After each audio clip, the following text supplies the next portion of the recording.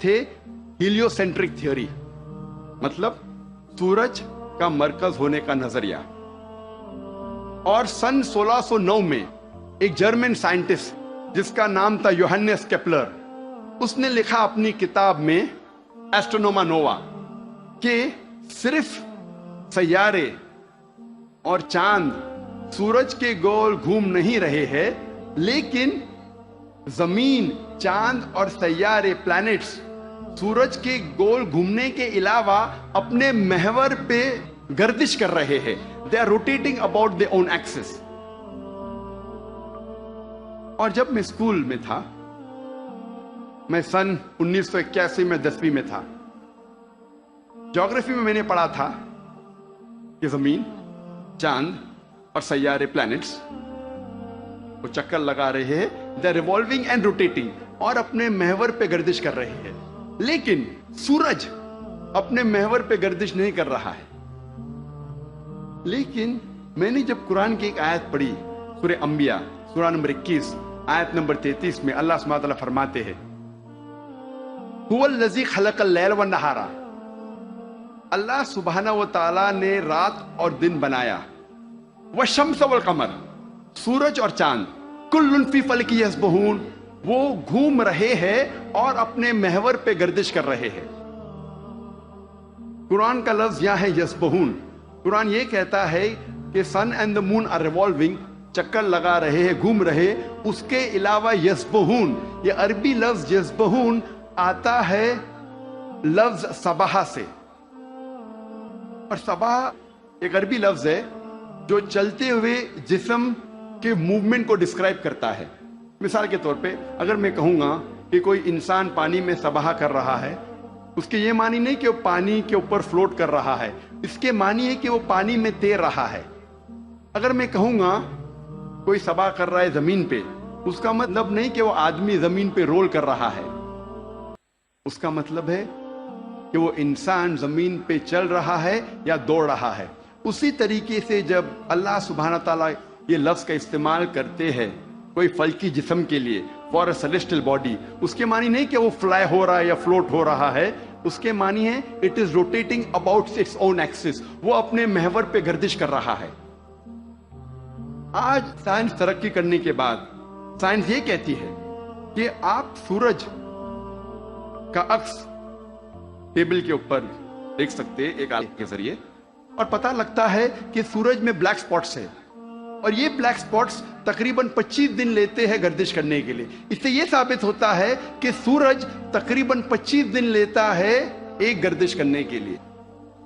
تو آج سائنس یہ تسلیم کرتی ہے کہ سورج بھی اپنے محور پہ گردش کر رہا ہے. جو میں نے اسکول میں تقریباً 28 سال پہلے پڑھا تھا کہ سورج واز اسٹیشنری، سورج گردش نہیں کر رہا ہے، تو 28 سال پہلے میں نے اسکول میں پڑھا. آج سائنس اسے تسلیم کرتی ہے، اور قرآن مجید میں اس کا ذکر ہے 1400 سال پہلے. اور آج اکثر اسکول کے سائنس کی کتاب میں اس کو انکارپوریٹ کیا جا چکا ہے. یہ نئی چیز داخل ہو چکی ہے سائنس کی کتابوں میں کہ سورج اپنے محور پہ گردش کر رہا ہے. اللہ تعالیٰ فرماتے سورہ یاسین میں، سورہ نمبر 36 آیت نمبر 40 میں، کہ سورج چاند کو نہیں پکڑ سکتا اور دن کو رات نہیں پکڑ سکتی. The sun cannot outstrip the moon, neither can night catch up with the day. کل فی فلک یسبحون، یہ اپنے محور پہ گردش کر رہے. اس کے معنی کہ چاند اور سورج کے جو ایکسس ہے، جو ریولیوشن کا ہے، وہ ڈیفرنٹ ہے، وہ علیحدہ ہے، اسی لیے وہ آپس میں کبھی نہیں ملیں گے. آج سائنس یہ کہتی ہے کہ جو سورج کی روشنی ہم دیکھتے ہیں، it is due to a chemical reaction. یہ ایک کیمیکل ریئیکشن کے وجہ سے ہے جو کروڑوں سالوں سے چل رہا ہے، اور ایک دن یہ کیمیکل ریئیکشن بند ہو جائے گا اور سورج ختم ہو جائے گا. لیکن سائنسداں کہتے ہیں کہ اس کو اور کروڑوں سال لگیں گے، اور کروڑوں سال کے بعد ایک کیمیکل ریئیکشن بند ہوگا. سائنس یہ کہتی ہے کہ ایک وقت آئے گا جب سورج نشٹ ہو جائے گا، ختم ہو جائے گا. قرآن میں اللہ تعالیٰ فرماتے ہیں سورہ یاسین میں سورہ نمبر 36 آیت نمبر 38 میں وَالشَّمْسُ تَجْرِي لِمُسْتَقَرٍّ لَهَا کہ سورج جا رہا ہے اپنے مستقر کی طرف. سورج جا رہا ہے اپنے ڈیسٹینیشن پہ. سورج ایک مقرر وقت کے لیے ہے. مستقر کے معنی مقرر وقت اور مقرر جگہ، اس کے دو معنی ہوتے ہیں. مستقر کے معنی کہ سورج ایک مقرر وقت کے لیے ہے اور مقرر جگہ کی طرف جا رہا ہے. یہ سائنس آج تسلیم کرتی ہے کہ سورج ایک مقرر وقت کے لیے ہے، اور سائنس یہ بھی مانتی ہے کہ سورج کائنات کے ایک نقطے کی طرف جا رہا ہے جس کا نام ہے سولر اپیکس. ان دا ہرکولینز الفا لائرا 12 میل پر سیکنڈ کی رفتار پہ. قرآن میں لکھا ہے مستقر، مقرر جگہ کی طرف. سائنس کہتی ہے دونوں معنی مستقر کے، مقرر جگہ اور مقرر وقت، دونوں الحمدللہ صحیح ہے. اور اس کا ذکر سورہ یاسین سورہ نمبر 36 آیت نمبر 38 کے علاوہ سورہ رعد میں بھی ہے سورہ نمبر 13 آیت نمبر 2، سورہ فاطر سورہ نمبر 35 آیت نمبر 13، سورہ لقمان سورہ نمبر 31 آیت نمبر 29 اور سورہ الزمر سورہ نمبر 39 آیت نمبر 5 میں. سب جگہ کہا گیا ہے کہ سورج ایک مقرر وقت کے لیے ہے، ایک مقرر جگہ کی طرف جا رہا ہے. آج سائنس یہ کہتی ہے جو آسمان ہمارے زمین کے اوپر ہے، جسے ہم کہتے ہیں ایٹماسفیئر، وہ ایک محفوظ چھت کی طرح ہے. اور سائنسداں یہ کہتے ہیں کہ خطرناک rays like ultraviolet rays, X rays, یہ چھت، یہ ایٹماسفیئر ان خطرناک ریز کو زمین پہ آنے سے روکتا ہے، ورنہ زمین پہ جاندار چیز مٹ جائیں گی.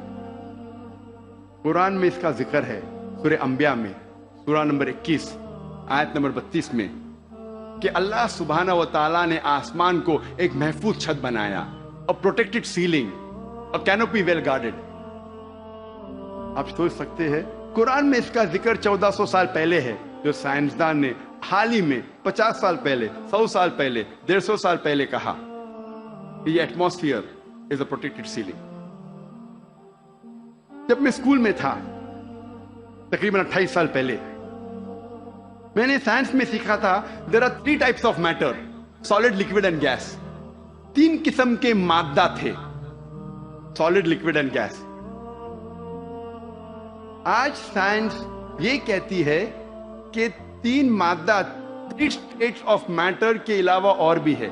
ہم پہلے یہ سمجھتے تھے کہ آرگنائز ایسٹرونومیکل سسٹمز کے باہر، آرگنائز فلکیات کے باہر خلا تھا، ویکیوم تھا. آج سائنس کہتی ہے کیا انٹرسٹیلر اسپیس، سیارے کے بیچ مادے کے پل ہے، بریجز آف میٹر ہے، جسے آج ہم کہتے ہیں پلازما، جسے سائنسداں کہتے ہیں 4th state of matter. 4تھی قسم مادے کی آج سائنسداں کہتے ہیں پلازما ہے. قرآن میں اس کا ذکر 1400 سال پہلے ہے سورہ فرقان میں سورہ نمبر 25 آیت نمبر 59 میں 59 میں کہ اللہ سبحانہ و تعالیٰ نے زمین اور آسمان کو بنایا اور اس کے بیچ میں ساری چیزیں بنائیں. مطلب زمین اور آسمان کے بیچ میں ویکیوم نہیں ہے. آج سائنس اسے کہتی ہے مادے کے پل، بریجز آف میٹر، کہتی ہے پلازما ہے، 4th state of matter. اور اس کا ذکر سورہ فرقان سورہ نمبر 25 آیت نمبر 59 کے علاوہ سورہ ہجر میں سورہ نمبر 15 آیت نمبر 85 میں، سورہ سجدہ سورہ نمبر 32 آیت نمبر 4 میں، سورہ صفات سورہ نمبر 37 آیت نمبر 5 اور سورہ احقاف سورہ نمبر 46 آیت نمبر 3 میں کئی جگہ لکھا ہے کہ اللہ سبحانہ و تعالیٰ نے زمین اور آسمان بنائے اور اس کے بیچ میں ساری چیزیں. Talking about the 4th state of matter, plasma. ایک مشہور سائنٹسٹ جس کا نام ایڈوین ہبل ہے، اس نے کہا تھا کہ کائنات پھیل رہی ہے، the universe is expanding.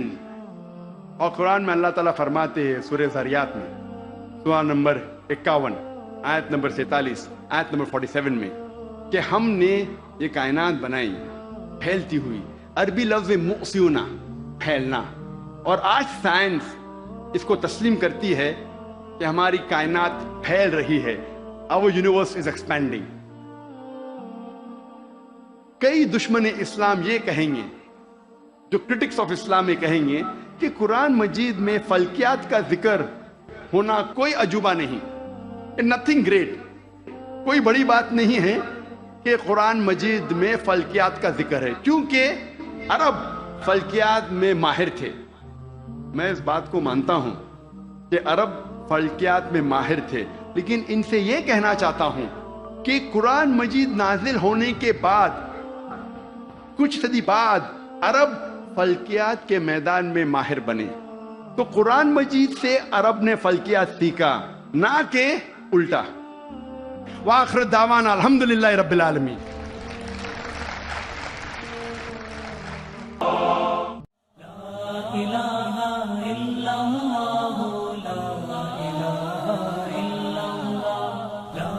Law